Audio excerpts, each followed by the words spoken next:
चोट लगने के बाद हमारी हड्डियों का टूट जाने से फ्रैक्चर हो जाता है और हम किसी ऑर्थोपेडिक सर्जन से मिलते हैं और हमें प्लास्टर कास्ट का एडवाइस दिया जाता है।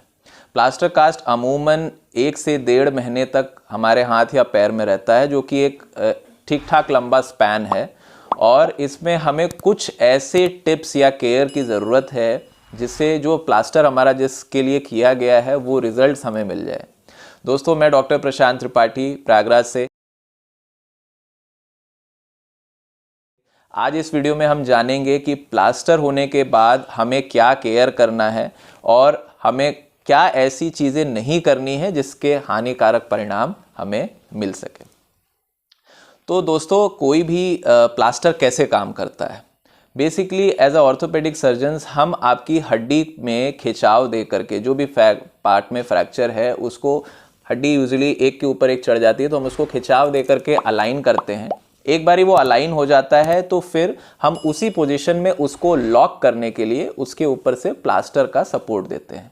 तो बेसिकली प्लास्टर का ये काम है कि हड्डी को इमोबिलाइज करना, मतलब जो टूटे हुए भाग हैं उसका मूवमेंट को ब्लॉक कर देना। तो कोई भी ऐसी चीज़ जो उस रिडक्शन को, उस हड्डी के जो हमने रिड्यूस किया है उसको अगर ख़राब करेगी तो आपको प्लास्टर से जो परिणाम मिलना चाहिए वो नहीं मिलेगा। तो आइए दोस्तों देखते हैं क्या ऐसी चीज़ें हैं जो प्लास्टर होने के बाद करना बिल्कुल अनिवार्य है।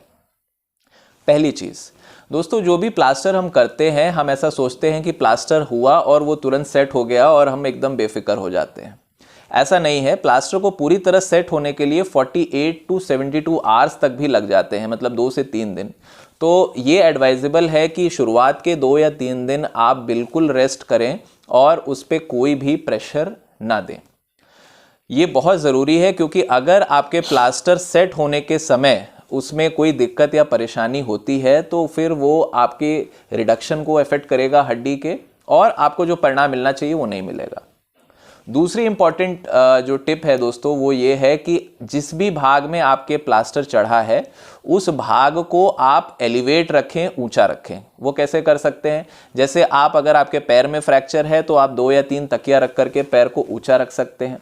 अगर आपकी कलाई में फ्रैक्चर है तो आप लेट के कोहनी के नीचे तकिया रख करके हाथ को ऐसे ऊंचा रख करके आशीर्वाद पोजीशन में टिपिकली हाथ को रख करके आप अपने सूजन को कम कर सकते हैं।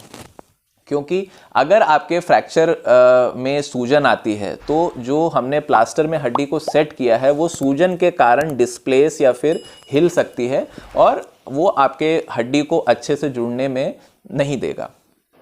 तीसरी जो इम्पॉर्टेंट टिप है दोस्तों वो है मूवमेंट। आपका जो भी भाग का फ्रैक्चर हुआ है उसके ऊपरी और निचले जोड़ को हमें मूव करना है। कई बारी हम देखते हैं कि पेशेंट के कलाई में फ्रैक्चर हुआ और उन्होंने अपना कंधे का मूवमेंट बंद कर दिया। तो हमारे पास पेशेंट आया, उसका कलाई का फ्रैक्चर था, कलाई तो उसकी ठीक है लेकिन पता चल रहा है कि उसके कंधे में दर्द शुरू हो गया या कंधा जाम हो गया। तो दोस्तों ऐसा नहीं करना है। जो भी आपका भाग का फ्रैक्चर है उसके निचले जोड़ और उसके ऊपरी जोड़ को आपको रेगुलर मूव करना है ताकि वो वाला जोड़ कम से कम आपका जाम ना हो। दूसरा जो फ़ायदा होता है मूवमेंट करने से, जैसे आपके कलाई के फ्रैक्चर है और आपने अपनी उंगलियां रेगुलर मूव करी हैं तो उससे आपके जो फ्रैक्चर है उसमें सूजन नहीं चढ़ेगी। और जैसे मैंने पहले बताया, अगर सूजन नहीं आती है तो फ्रैक्चर हमारा वापस से हिलता नहीं है और उसी पोजीशन में जुड़ जाता है। तो मूवमेंट हाथ का करना बहुत ही ज़्यादा ज़रूरी है। इसके बाद जो इम्पॉर्टेंट टिप आती है दोस्तों वो है कि कई बारी पेशेंट्स आते हैं, बोलते हैं मुझे बहुत ज़्यादा इचिंग हो रही है प्लास्टर के अंदर, और वो फिर कैंची या सीजर्स या फिर आपके स्टिक, ऐसा पेन, ऐसा कुछ भी डाल के वहाँ पे खुजली करने लग जाते हैं। तो ऐसा बिल्कुल नहीं करना है क्योंकि ऐसा करने से बहुत ज़्यादा चांसेस हैं कि हम वहाँ की चमड़ी को डैमेज कर लें, और अगर वो चमड़ी डैमेज होती है तो उसमें इन्फेक्शन का रिस्क बढ़ जाता है। ऐसे केस में फिर वो प्लास्टर जल्दी काटना पड़ता है और हमारी हड्डी की जुड़ने की प्रक्रिया में विलंब आ जाता है।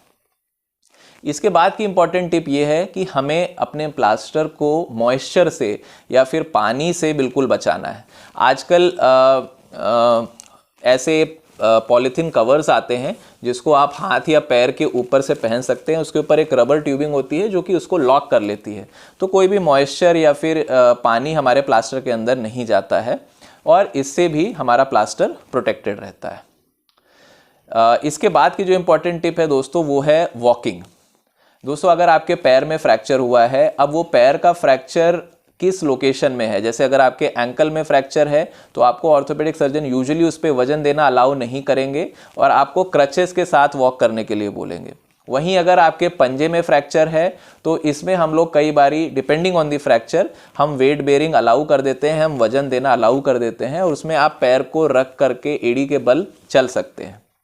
तो ये बहुत ज़्यादा ज़रूरी है कि हमें ये पता हो कि हमारे प्लास्टर में हमें रेस्ट करना है, उस पर वजन दे सकते हैं, चलना है या नहीं चलना है, क्योंकि अगर आप उस एडवाइस को नहीं मानेंगे तो जिस प्रक्रिया के लिए वो प्लास्टर किया गया है वो फिर से विफल हो जाएगा। तो दोस्तों ये कुछ इंपॉर्टेंट टिप्स हैं जो आपको फॉलो करनी है आपके प्लास्टर होने के बाद। अब हमारा प्लास्टर हो गया, प्लास्टर कट गया, लेकिन उसके बाद भी कुछ ऐसी तकलीफ़ें हमें हो सकती हैं जो हमें थोड़ा सा परेशान करे। जैसे प्लास्टर कटने के बाद आपके उस भाग में सूजन एक परसिस्टेंट रह सकती है और जकड़न। दोस्तों ऑब्वियस सी बात है कि अगर कोई चीज़ पिछले 4 या 5 हफ्ते से एक ही पोजीशन में पड़ी है तो उसमें जकड़न आना स्वाभाविक है। तो ये चीज़ आपके मूवमेंट से, कुछ फिजियोथेरेपी करने से धीमे धीमे चली जाएगी। दूसरी दिक्कत, प्लास्टर कटने के बाद कई बारी आपके उस भाग में थोड़ा मोड़ा दर्द रह जाता है। तो दोस्तों आपको ये ध्यान देना है कि अभी भी वो प्लास्टर 4 से 6 हफ्ते में पूरी तरह से जुड़ा नहीं है और वो हीलिंग प्रोसेस में है। तो इस दरमियान थोड़ा मोड़ा दर्द होना एक बड़ी ही नॉर्मल चीज़ है, तो आपको इसमें घबराने की ज़रूरत नहीं है। इसके बाद जो एक इम्पॉर्टेंट चीज़ होती है कि कई बारी हमें एक बम्प या फिर एक स्वेलिंग जैसा उस भाग में दिखता है, तो ये भी एक नॉर्मल है क्योंकि वो हड्डी अभी जुड़ने की प्रक्रिया में है। अब मैं आपको बताऊंगा कुछ ऐसे इंपॉर्टेंट साइंस जिससे आपको मतलब प्लास्टर लगने के बाद आपको तुरंत डॉक्टर से मिलना चाहिए। ऐसा कुछ भी हो रहा हो, जैसे आपके पैर में बहुत ज़्यादा सूजन हो गई या हाथ में बहुत ज़्यादा सूजन हो गई और आपको बहुत तीव्र दर्द हो रहा है जो कि दर्द की दवा से कंट्रोल नहीं हो रहा है, तो ये एक अलार्मिंग साइन है, आपको तुरंत अपने डॉक्टर से मिलना चाहिए।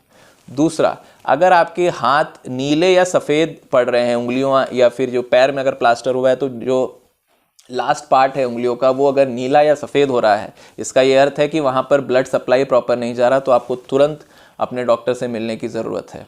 तीसरी चीज़, आपको वहाँ पे सुन्नपन, झुंझुनाहट या फिर सेंसेशन नहीं पता चल रहा है तो भी आपको तुरंत डॉक्टर से मिलने की ज़रूरत है। ये तीनों ऐसे साइन हैं, इसका ये अर्थ है कि सूजन इतनी अत्यधिक हो गई हमारे प्लास्टर के अंदर जिसके कारण खून का प्रवाह बंद हो गया है। तो आपको ऐसे केस में तुरंत अपने डॉक्टर से मिलना है। तो दोस्तों मैं आशा करता हूँ इस वीडियो में आपको प्लास्टर केयर से संबंधित सारी जानकारी मिली है और आप अपने प्लास्टर को सीरियसली लेंगे ताकि आपकी हड्डी जल्द से जल्द जुड़ जाए और आप स्वस्थ हो जाएं। तो दोस्तों मैं विदा लूँगा, आपका धन्यवाद।